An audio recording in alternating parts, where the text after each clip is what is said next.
Les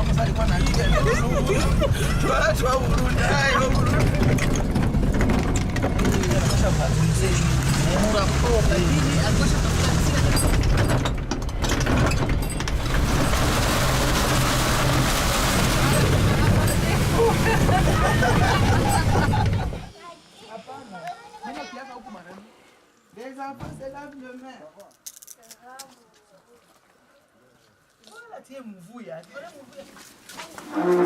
Alors j'aimerais savoir si pour ces supervisions, si vous avez encore des difficultés par rapport à la prise en charge, selon les difficultés que vous rencontrez par rapport à la prise en charge des victimes de violences sexuelles. Presque toutes les victimes que nous recevons, ils se présentent avec une vulnérabilité et ils pensent qu'avec nous, nous allons satisfaire tous les besoins.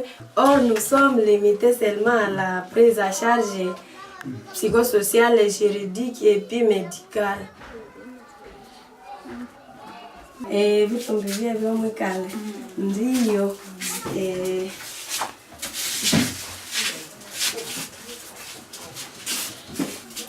Mune mshatu bana nerumangala terikukanira muticheko chikundi kobanya twaminye birongo koere hano mugakola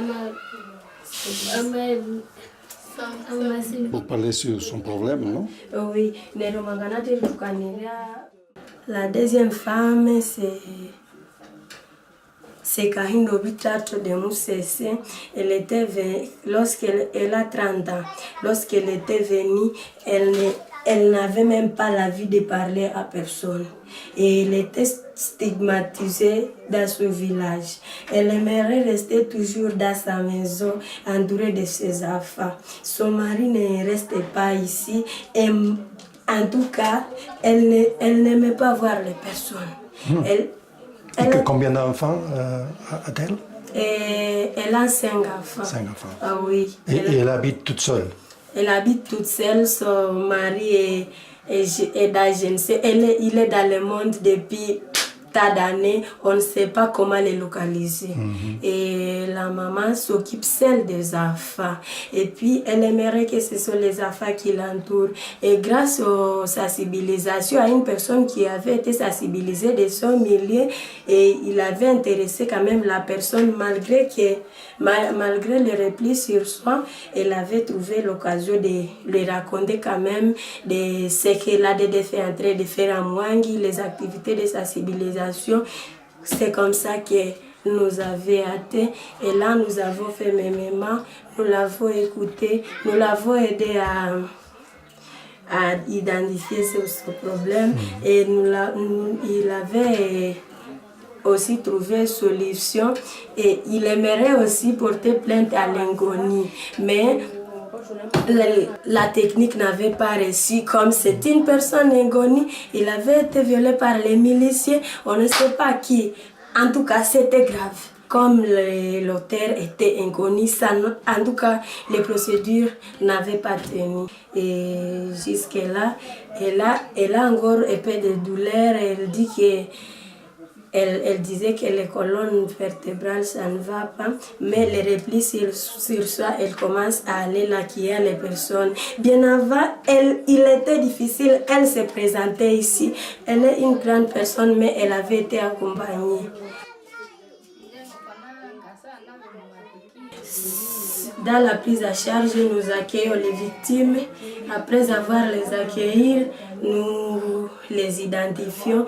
Après l'identification, nous les aidons à identifier leurs problèmes et pourvu qu'eux-mêmes trouvent solution à leurs problèmes. Après ça, nous donnons des suivis, des rendez-vous pour suivre encore son état afin que un jour, elle retourne à la vie normale. Dans le mois de novembre, nous avons identifié 17 cas jusque-là. 17. Ah oui. Depuis? Depuis avril. Avril, non? Pendant le projet qu'on a fait. Ah oui, pendant le projet, nous avons identifié 16 victimes. 16 victimes. Oui. Okay. Et 17 17 victimes. Oui. Et La moyenne de cas, ce sont des viols ou il y a des autres aussi? Non, en général, c'est les viols. C'est les viols. Oh oui. Là, en tout cas, je ne sais pas quoi dire, hein, puisque j'ai déjà reçu, je passe 4 mineurs. 4 mineurs. Et les autres vont entre les 22 et 40. J'ai déjà reçu une maman de 55 ans, celle qui est venue dernièrement.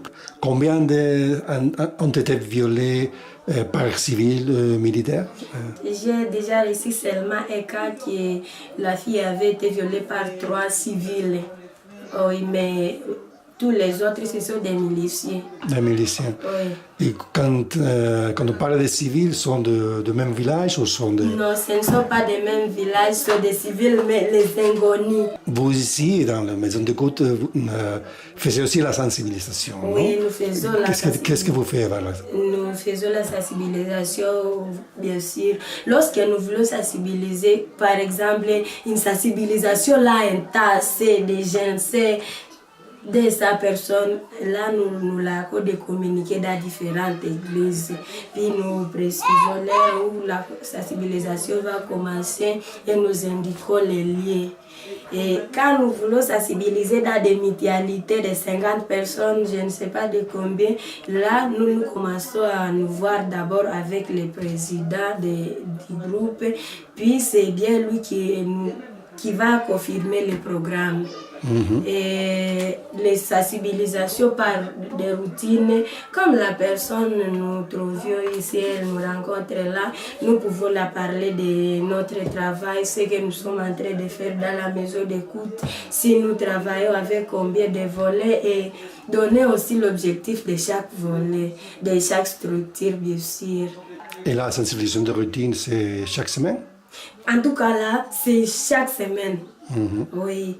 Et comme aujourd'hui, nous avons déjà fait 3 sensibilisations de routine. Ah bon. Oui. Et alors les autres, la sensibilisation plus nombreuses, on fait... Là, depuis le début du projet, nous comptons 13. La formation que tu as reçue, être une APS. Oui, en tout cas, je remercie pour la Liga qui est venue en appui comme bien avant. Je ne savais pas même comment il fallait accueillir la victime. Mais grâce à sa formation par les psychologues, l'avocat, en tout cas, quand même, j'ai essayé de maîtriser la matière. Et nous avons été formés à Butembo, nous avons eu des séances de sensibilisation, dont l'une au mois d'avril et l'autre au mois de novembre. Et là, en tout cas, quand même, j'ai changé d'adresse depuis que j'ai été formée par la Ligue. Mais tu considères que ta vie a changé un petit peu? Oui, en tout cas, ma vie a changé. Tu aimes bien ce travail? En tout cas, j'aime bien faire ce travail. Le nombre de séances de sensibilisation réalisées, là vous mettez le nombre de séances. Par exemple, le mois, vous aviez fait combien de sensibilisation? C'est ça le nombre de séances, n'est-ce pas? Oui. Vous passez aux techniques de prévention des victimes de violences sexuelles. Les techniques. Alors, les techniques, vous devez les mettre. Encore nommé, tout soit expo participe. Voilà, techniques de prévention des violences sexuelles. Si par exemple, c'est ça le thème que vous aviez utilisé, alors à ce moment, vous allez cocher ceci. Bon, bien sûr, Iselte, elle est parmi les meilleurs élèves. Pendant la formation, toujours, elle était active. Et voire même aussi dans sa manière de prestation, on trouve quand même une bonne amélioration. Même aussi dans ses rapports, les rapports nous confirment avec véhémence que Iselte, réellement, c'est une meilleure APS, c'est-à-dire une assistante psychosociale qui mérite son travail. Alors, nous avons confiance que quand même, avec les supervisions que nous sommes en train d'intensifier pendant le projet, nous savons que elle va toujours aider la population pour la stabilisation des victimes innocentes vraiment. Pour bien renforcer la capacité des assistantes psychosociales, c'est-à-dire qui s'occupent de la prise en charge psychosociale des victimes de violences sexuelles et basée sur les genres, nous décidons souvent de faire des descentes de suivi pour bien évaluer ce qu'ils sont en train de faire, s'ils sont en train de bien faire, et s'ils ont des difficultés, pour décanter les difficultés auxquelles ils s'affrontent. C'est pourquoi, quand nous arrivons dans la supervision surtout porte sur l'état des lieux. Car si l'état des lieux, donc nous demandons aux APS, c'est-à-dire aux assistantes, de nous relater sur les cas qu'ils ont déjà réussi dans le monde. Et quand ils sont en train de relater, là qu'ils ont des difficultés, surtout là à l'aspect technique, nous leur donnons des orientations pour que les victimes soient bien stabilisées. Quand il y a une victime, c'est-à-dire une victime compliquée, c'est-à-dire un cas pertinent, c'est-à-dire une victime qui présente des aspects spécifiques, donc qui dépasse le niveau des APS, nous aussi, nous profitons de l'occasion pour les traiter. Et c'est ce que nous appelons la clinique mobile. Quand nous sommes arrivés ici, nous avions saisi de l'occasion de parler de la population des maladies sexuellement transmissibles et surtout, nous leur avons parlé du VIH-Sida.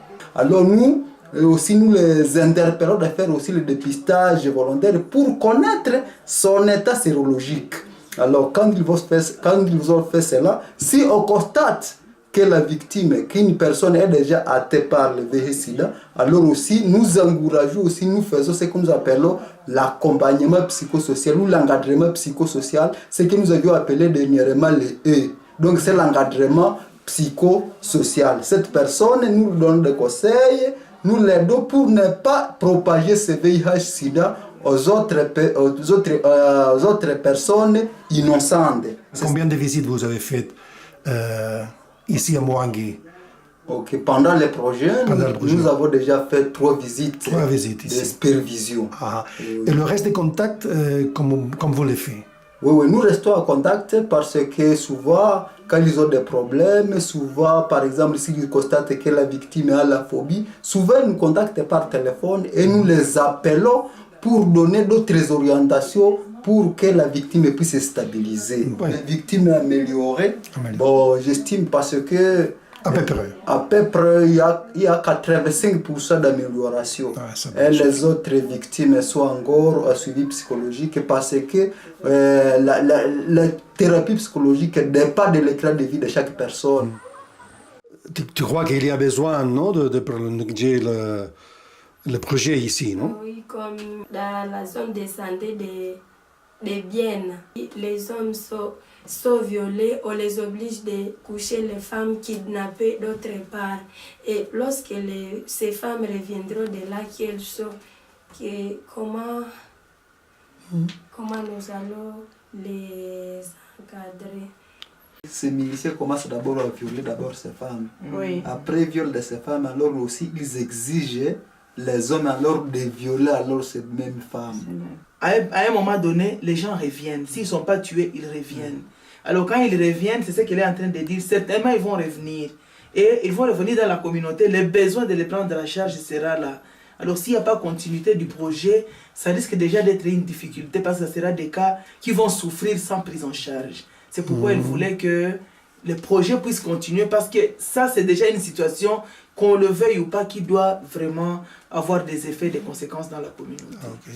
Oui, ça, c'est la logistique. C'est là que nous gardons tous les matériels que nous utilisons dans la maison d'écoute. Et cette autre chambre, c'est là que nous logeons les victimes. Car ils viennent peut-être de très loin ou bien il a présenté les signes là graves et nous voyons que ce n'est pas nécessaire qu'elles retournent à la maison. C'est là que nous les logeons. Et pourquoi? Pourquoi vous logez les femmes ici? Nous logeons les femmes pour la meilleure prise en charge. J'ai vu ces signes qu'elle a présentés, puisque si nous la portons peut-être dans l'hôtel, je ne sais pas où, elle peut encore être traumatisée là. Vous restez ici pendant le temps qu'ils sont les victimes pour les accompagner? Oui, nous sommes là avec les victimes pour nous les accompagner, quoi. Oui. Il y a beaucoup de victimes qui ont besoin de séjourner ici? Oui, et pendant la journée, nous dialoguons et s'il y a une activité, nous pouvons la réaliser avec elle. Comment ça va? Ça va!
Elle a des pupitres,